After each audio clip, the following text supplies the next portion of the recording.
take care of the teachers. I don't want you wasting your time with discipline issues. Let the administration do that. Now, you're going to have to do your part, because in the campus, before any referrals were wrote, she had, you had to do a series of things, after school detention, before, whatever your choice was, and then you had to contact the parent, and it had to be attached to the referral. And then what was happening is that now these teachers were building relationships, and they didn't even understand what they were really doing. But the gamut was that we were able to reduce recidivism by 45%, simply by getting teachers to develop relationships. And then, you know, and it had to be proactive. That principal, the AP was basically saying, hey, what did you do? What did you do? And then we have administrators that don't even call it, but anyway. But, so that's something. Communication is the power. But how can, I can literally say, this kid been in ISS 10 times, never call a parent. And then now it's something big, and they say, what did my baby do? Well, your baby been tripping. Well, when did he start? Well, he started about 9 months ago. Well, that's a little late to be informing a parent that your baby's been totally out there. But then also, on the other side of the coin, then people say, well, they haven't talked to me, but I know you have. And so, it's how do you get those skills that you got to be able to communicate with this parent to say, hey, this ain't going to work. You know what I mean? And so, professional development gives you those strategies. I think it's very important that we are able to I don't think we get enough training in those strategies other than, here's your flow chart, follow this flow chart for your discipline. But they haven't sat down and explained, this is what we want, this is how you should do this. I have to tell you, my first year teaching, I walked down my first parent conference thinking, oh my God, what is wrong here? Because the teachers sat down with the parents, and I had been taught in corporate America, is that you always start with positive. No matter how bad of a job someone is doing, you always start with a positive.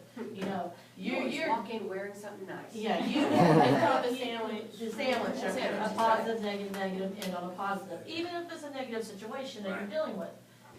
And we sat down, and within the first 2 sentences, my teammate had this 5th grader in tears, the mom all upset, and I'm sitting there going, and they turned to me and like, oh, what do you have to say? And go, he's like one of the smartest kids in the world.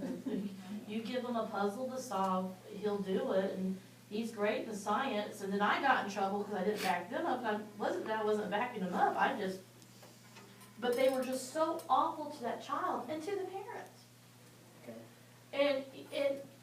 And I tried to. I don't know if I did as well this year, but I always try to make us, you know, at least, even when we're saying something bad, we're still polite to the parent, and we're not just jumping all over the kid. And that just freaked me out, because if I'd done that, All right. Okay. So let's go to 1, 2, 3, 4. I got 5 questions that I kind of want to get information on. And the first question, this is the last leg of what we're doing. So. Be ready, okay? How effective are the professional development opportunities here? I would say the ones on campus, for me, are not worthwhile. The ones that are provided by my specialist are exceedingly worthwhile. Just because I teach a different animal than anybody else. And the days that I am forced to go sit and analyze STAR results and realize how I can teach science better in my music classroom are wasted days. Okay. And I can come up with better ways to teach my subject area to enhance science or enhance history than anything that you've told me. Okay. So I find that being forced to deal with things completely, not just like minutely or using writing and music or anything like that, but completely outside of my subject area is a waste of my time. Anyone else? I think the opportunities don't match the progression of education. I think the professional development that's developed is not following with electives, fine arts, that kind of stuff. And then also, I mean, I teach enhanced math. our pullout is usually 10 to 15 minutes of a 3-hour math meeting. And it's, okay, what are we gonna do to help with this? And we just want to network, like you said, you don't see these people, they do the exact same thing you do on their campus. And we don't get that opportunity, so I don't think the professional development is evolving the way it needs to match the curriculums that happen on campus. I know that we have had bad instructional specialists, and we have had wonderful instructional specialists, and we have a wonderful one right now. And so I think that it's been better, but we haven't met as frequently. I miss having the department meetings so that we can do professional development that we find meaningful. And that's not happened nearly as much this year. And for you, I always felt bad for you because it was the whole different animal. You're an elective, I'm an and you're elective. the thing that's pulling kids here to take your class, and there's nothing for you. The problem is, I'm teaching a high school-oriented curriculum that has been modified to a middle school curriculum. Therefore, the high school people don't want me because I've chopped up their stuff. The elementaries have no clue what I'm doing, so the middle school's kind of going, "You're not teaching core science." Hello, no, I'm not. They have no clue. So I go to all these PDs that are district-oriented. I mean, they're good, I get some good strategy stuff, but the majority of that 8-hour day is about 15 minutes is good for me. Okay. But if I leave campus and go to SHSU, if I go to North Texas, go to SMU, and go directly to a criminal school, or go to a biology school and a college environment, I get crazy. There's so much stuff. Well, and for the science department, I think maybe for the math department too, I'm not sure exactly how y'all do your stipends. It used to be, we could do all 24 hours of our stipend outside the district. The people who weren't motivated enough to go outside the district to get it for training complained, and they changed it to 12 hours. It also justifies the district to in-house promotions for something that they don't know what they're talking about. So, so, you know, a lot of the trainings that I wanna go do, like at TCU and at Texas Wesleyan, they're actually, 60 to 70 hours a Right. year, and I can only count 10 of them, 12 of them, so I still have to do 12 science And trainings. that's the reason I don't do the stipend, because nothing I do is gonna help me in my classroom if I do the stipend stuff. Right. And if I miss one, I lose the rest of it's just kinda like, that was for your benefit. You did that for your grade. So, Okay. Yeah, social studies, speaking from, Hank and I, one, we don't get stipends in social studies at all. So all the extra professional development opportunities is simply on our own doing. We may get, the extra, whatever outside of work the district provides, but other than that, as far as opportunities, it's either if you teach a tested subject, then they definitely have it. For him, because I taught 7th grade my first year here, 7th and 8th grade actually, it's not that much. So if you're not a tested subject area, your professional development opportunities are slim to none. Whereas since you're tested, it's all about the test, and they got so much for you as far as professional development. And it's a little bit different for science because the 8th grade test is all 3 years, so they have to keep up our training for us. But yeah, 6th and 7th grade social studies is, the district teaches it, and sometimes it comes down through administration, or it's treated like an elective. And sometimes the little science classes are treated like more electives and not a core class. Okay, the second question is, are there adequate opportunities provided for professional development? Depends on how hard you look. Yes. If you look That's hard, the there's trick. plenty of stuff. And being able to, work the system. kind of. Yeah. It's figuring out, is this a good time to ask? Is this not a good time to ask? Do they have money to spend? It becomes a lot of diplomacy, being able to do the professional development. Okay, in what area is professional development most beneficial? I think we said outside the district. Yeah. Outside the district. The content we get from professionals is the one thing that I feel I don't get for the things we do. Because we get pedagogy and we get, class management, la, la, la.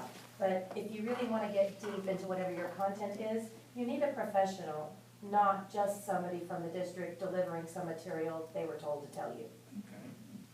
Okay, and what area is professional development inadequate? Professionalism, class, Lack of? lack of, just the professional part to help us, not so much classroom management, but how to read that flow chart and do that flow chart, how to do the parent conferences, how to, I guess now we're calling that customer service in the district, but not just saying we're doing customer service, to actually explain it, because if you've never been through customer service training, like those of us that came from a professional world, it's a lot different than any type of training we've done in the district.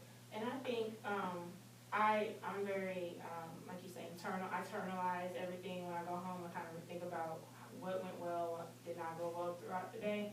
And even this year, I feel like, my student-teacher relationship is not, where I want it to be. I feel like it's more like, nagging Right, and being loud with Yeah. students. And most of the time, that's not very well received because they probably get that at home. So I'm trying to figure out, how do I balance, okay, I need to be firm, but I also need to know, okay, if you are having an issue, you can trust me to come and tell me, because you may not have that at home. Be not your brother or sister or your friend, but as a role model or a mentor, but Valid yet, sounding board. right. And so I feel like there's not enough professional development in that, as far as they're saying, if you can't manage your class, you can't teach. So it's more like, the negative side of Right. classroom management, Yeah. but not enough of the positive rapport that you want to build with your students. Is it Ruby Payne?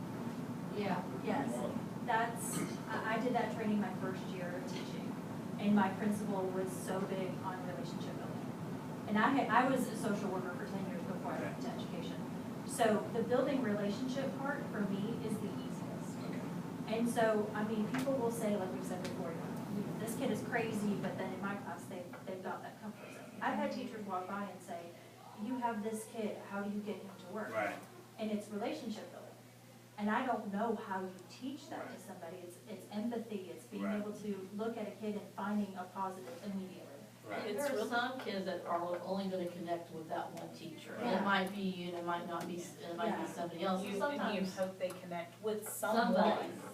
But what it's scares teaching me it. is when we do get the professional development on relationships, and they say, you need to do this, this, and this. I'm like, I know people that if they do this, it's going to be a huge failure because that's not the kind of person they are. Mhm. Don't tell people who are not Everybody has to fit the cookie cutter. emotional, yes, don't tell people that aren't emotional and aren't, Touchy-feely. touchy-feely maternal or paternal. Don't tell them that they have to be that way because it's not gonna be natural. And the It's gonna student's react. going to It'll pick be up that inauthentic. it's inauthentic and the And that students pick shows. up on that and that makes it go the wrong That way. also is a huge snare, because there, and I do not care black, white, brown, purple, green, or blue. If you are male and you do all this stuff we're being told to do by the ladies that lead these things, you will lose your job by the end of the week. Yeah. You cannot do what a woman can do, and they don't tell you that until you're down at the POS and tell them what the hell you're doing getting the kid up. Well, I was told in training to hug the kids. No! But don't touch them. Yeah, exactly. But there's space the whole I know you're hugging me, I'm just gonna pat you on the shoulder. But I no, really if you're a do male, you care. can't do that, it's one of those, Right. Yeah. you both see me do that. My camera running. So, you guys, that professional development, that relationship building, you have to allow humans to be humans. Right. And everybody has to have understand what their bubble is. Right. I can't take you, tell you you have to do what I do, it's not gonna work. So, I know we said we were gonna throw this, but this is a positive way to throw somebody over under this. So I get the kids from 6th grade, right? So, it's so funny how the kids remember their 6th grade teachers. And so when I get the kids that come from Alice and Shelley, because I get yours every once in a while, they're like, oh, I love them, they're like second mommies to me. They've got that relationship. They have that relationship, and I'll get the ones from Holland, and they're like, oh, we loved her, but she was, she was kinda mean. And I look at them, if you thought Holland was mean,